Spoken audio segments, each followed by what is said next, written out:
Do you know what's really funny about like my journey in particular? Because you talk about the rose glass, rosy colored glasses, or whatever the phrase is, um, Rose-colored glasses? Yeah. rose colored glasses. About like when you get into this, what you envision your life being, and I think everyone starts that way, 100%. I would be hard pressed to find, like me personally, and I'm sure just across the board, I feel like you would be hard pressed to find anyone who didn't get into the industry because of the allure of fame and the potential to make a lot of money.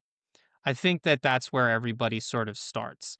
Um, and as I like sort of dove into this path, I've actually fallen more in love with the hard work of it. Like I enjoy now breaking down a script, discovering a character, getting something up on its feet for the first time. And that's like the hard work, and that's like the unpaid like labor, quote unquote, that is involved with forging your way in the It's industry. the indirect And it's the indirect work because people think of, like, the stuff on set and that kind of thing, but there is a lot of work that goes yeah, into figuring out how to deliver the character when you're on set, and yeah, that's not timed. I mean, that's not when you punch in, that's all the stuff that you do beforehand and afterward. And, people always talk about when squabbles come up, whether it's, renegotiating a contracts or whatever, people are like, "Oh, they're actors. Oh, boo-hoo, the millionaires," or whatever. And they have this idea that it's like they're getting paid all this money to show up and play pretend for a few hours a day. Well, first of all, I mean, those those shoots can be 14, 16 hours a day. Sometimes they're overnight where you're working at ridiculous hours or you're underwater half the time. I mean, like there's a lot more than just like playing pretend. And granted, there's a lot of, it varies on project, but do anything for 16 hours and it can feel grueling even if it's something that you love.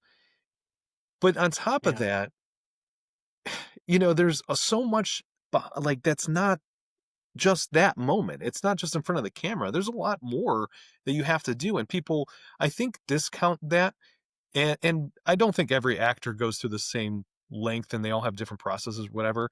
And I know we bring up Daniel Day Lewis a lot, and and that's he's probably the exception more so than the norm. But I'm sure that that dude does unbelievably extensive research. I mean, for like Abraham Lincoln, like I can't even imagine how much time he spent trying to figure out the character and the mannerisms and the way. I mean, like you think about these people that do dialect coaching and learning languages, or I mean, like Tom Cruise learned how to really fly yeah, a jet plane. Like he learned how to yeah, fly a jet plane for a movie. And that's yeah, just one example. I mean, people do this kind of stuff all the time. So, you know, it, we have this idea that it's like, where you get all these lot of, are actors worth the money that they get paid?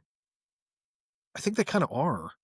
And it's hard yeah. to sometimes think that way because it's such a crazy number, but there's so many things that go into it that's not it's stuff that you and I just don't process on a day-to-day basis because it's not put in front of us. It's not challenged to us to be like, no, it's got to be real.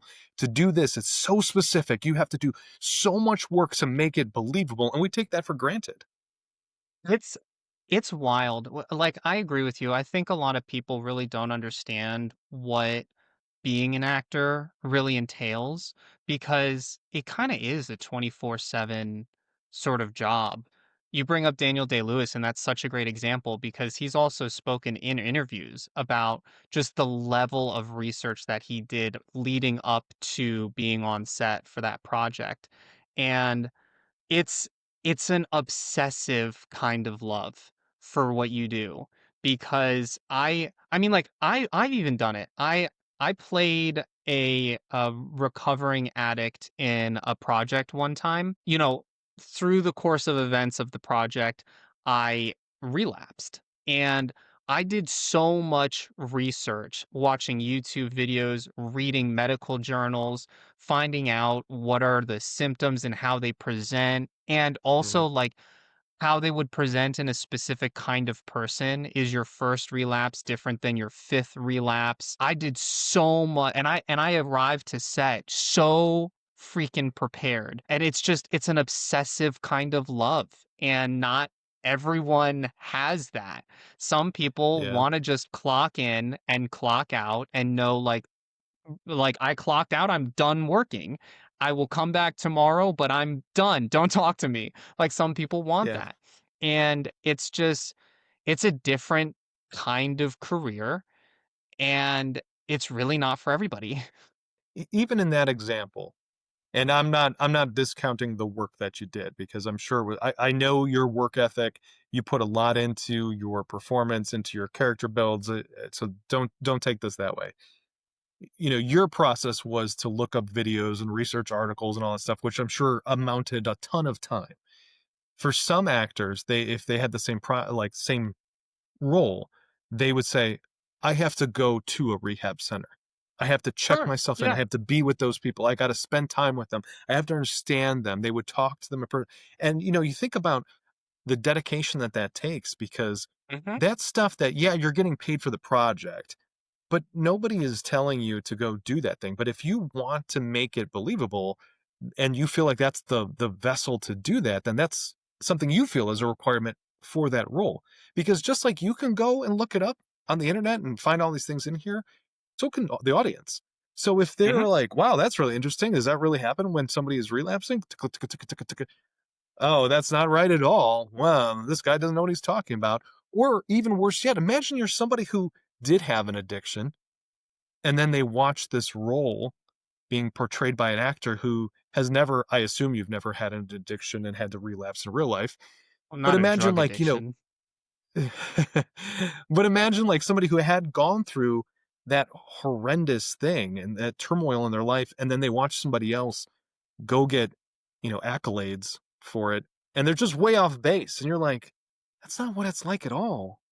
You don't Well, I want don't that think you either would as an actor. Yeah, I don't think you would get accolades if you were that off base, but that's like, again, I think that's the hard work of being a professional actor. Is I think you're absolutely right. And I did like attend like Alcohol Anonymous or whatever AA meeting, which is Hmm. not like drugs, but But yeah, to give you um some perspective, that makes to sense. get, yeah, and you mingle and you talk to people, and it's it's a different kind of work ethic and dedication to what you're doing. Like, it's not like I can just show up on set and stack boxes. Like, anyone can do that, but that's not what it Right. is. Like, I have to show up and fully embody a person, whether that's someone who's a little bit like me and I can easily step into those shoes, or that's somebody who's a lot different than me. I still need to be able to step into that person's shoes. So yeah, I think that performers get so heavily underrated. Um, and The it's other just unfortunate. And I agree with you. I think they are worth it. And the other thing, as far as like the worth it discussion goes, you have to remember that if somebody gets paid $10 million, 10% goes to the agent, 10% goes to the manager, 10% goes to whoever else, their publicist or whatever. And then there's, on that amount of income, there's like 20 to 30% tax on it. So you're not unless you live walking in Florida away. or Texas, I'm and just you're in saying, like, Florida, unless, I'm just uh, saying. I'm just saying, like, you're not walking away with 10 million. You're walking away with a fraction, Sure. and it's not a fraction that is in your benefit. It's or in your favor. I mean, like, yes, are you still walking away with 3 to 4 million? Yeah, yes, but Yeah, it's still a lot of money no matter how you slice it. But I think it just becomes very easy for the general public to look at somebody who's making a ton of money. Without walking through in their shoes for a while, it's easy to say like, "Hey, is anybody worth it?" You could say that of a CEO. I mean, how many times do people are like, "Does the CEO yeah, really, deserve. do they Yeah, really deserve 100 times what an entry level person in their same company is?" And I don't know the answer to that question. I've never been the CEO. I have met a couple, and they seem like nice people, but I don't know what the extent of their day-to-day jobs are. I can make my guesses and weigh in on whether or not I think it's appropriate, but ultimately it's a guess. I don't know. Somebody's willing to pay them that. So if somebody's willing to pay them that, then I guess they're worth it because somebody felt it was an appropriate number.